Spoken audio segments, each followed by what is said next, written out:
Hi, I'm Tiffany. Welcome to Towering TBR. Today I am going to be reviewing Britney Spears' memoir, The Woman in Me. I did not expect to pick this book up. I do read quite widely, but I'm not particularly a fan of Britney Spears. I didn't really seek out her music. However, I'm not like a hater either. I guess I'm indifferent. But when hashtag Free Britney happened and the world found out that she was under a restrictive conservatorship, that really piqued my interest and I wanted to learn more about it. So I decided to pick it up. If you don't know who Britney Spears is, she is an American pop princess singer who had her first hit called Baby One More Time. She's won Grammys, she's won lots of musical awards, and she was listed in Time's 100 Most Influential People in the World. If you like bookish reviews, don't forget to like and subscribe so you can see more. So the first half of the book details her family life, and early career. There are definitely some juicy tidbits, but I'm not going to be spoiling those, although I feel like a lot of articles already have. Some people questioned whether Britney Spears wrote this or whether it was written by a ghostwriter. I would say that I believe it was probably written by Britney. The writing is very simple, but it's compulsive, and the short chapters make it incredibly fast-paced. The only issue I had with it is she sometimes brought up moments from her life that she only mentions them and a few sentences, and then she didn't really dig deeper or analyze her motivations. And with this book being under 300 pages, I really felt like she had the room to go into it in more depth. I'll give you an example. She is talking about her and Madonna having their very controversial kiss on the VMAs, and she says, she and Madonna, decided to perform together at the VMAs. Every time we rehearsed it, we did an air kiss.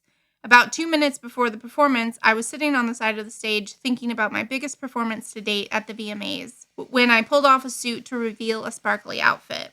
I thought to myself, I want a moment like that again this year. With the kiss, should I just go for it? A lot was made out of that kiss. Oprah asked Madonna about it. The kiss was treated as a huge cultural moment. Britney kissing Madonna, and it got us both a lot of attention. Did she do it to be controversial? What kind of impact did it make? Does she think it helped cement her as a gay icon?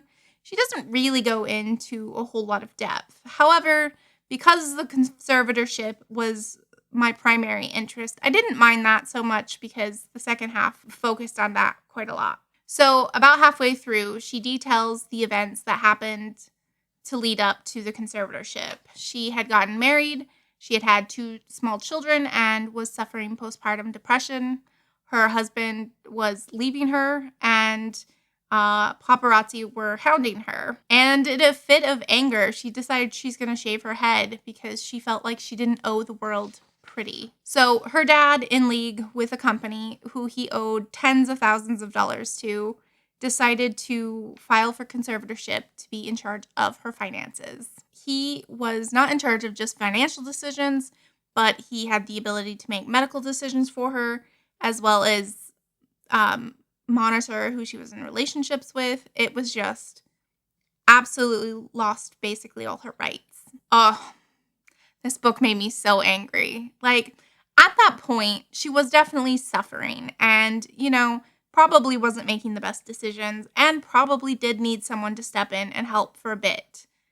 However, this conservatorship went on for 13 years, and her father just seems like this very greedy and manipulative person. She details the work that he basically forced her to do by signing contracts on her behalf. She got a small role in How I Met Your Mother. She recorded albums. She went on tours.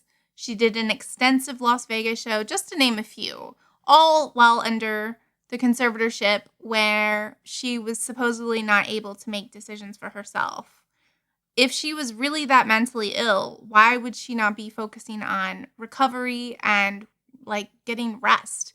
Instead, he kept her working all of the time and paid himself handsomely per month for it. In fact, he becomes a multimillionaire off of Britney's back. I kept wondering, and maybe you're wondering, why did she comply? Why did she not just refuse to perform or refuse to do whatever it was?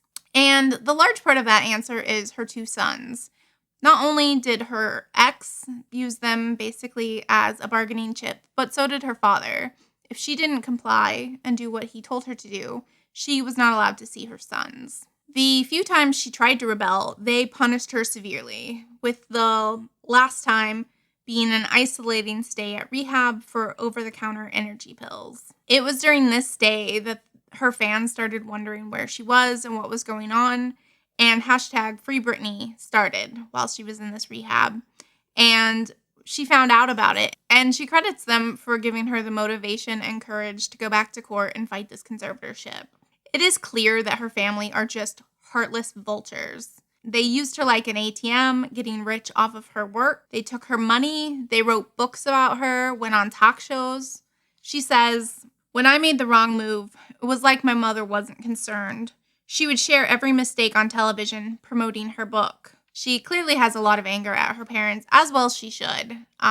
They were just despicable people, and I am glad that she doesn't have to have them in her life any longer. Obviously, with it being her story, it very well could be biased. I do find it compelling, though, that they claim she was too mentally ill to make proper and healthy decisions, and yet she worked more than ever. They worked her like a dog, and so for that, it definitely paints the parents in a negative light for sure. She has shed a light on abusive conservatorships and has now spurred lawmakers into trying to put in protections for people who are under conservatorships.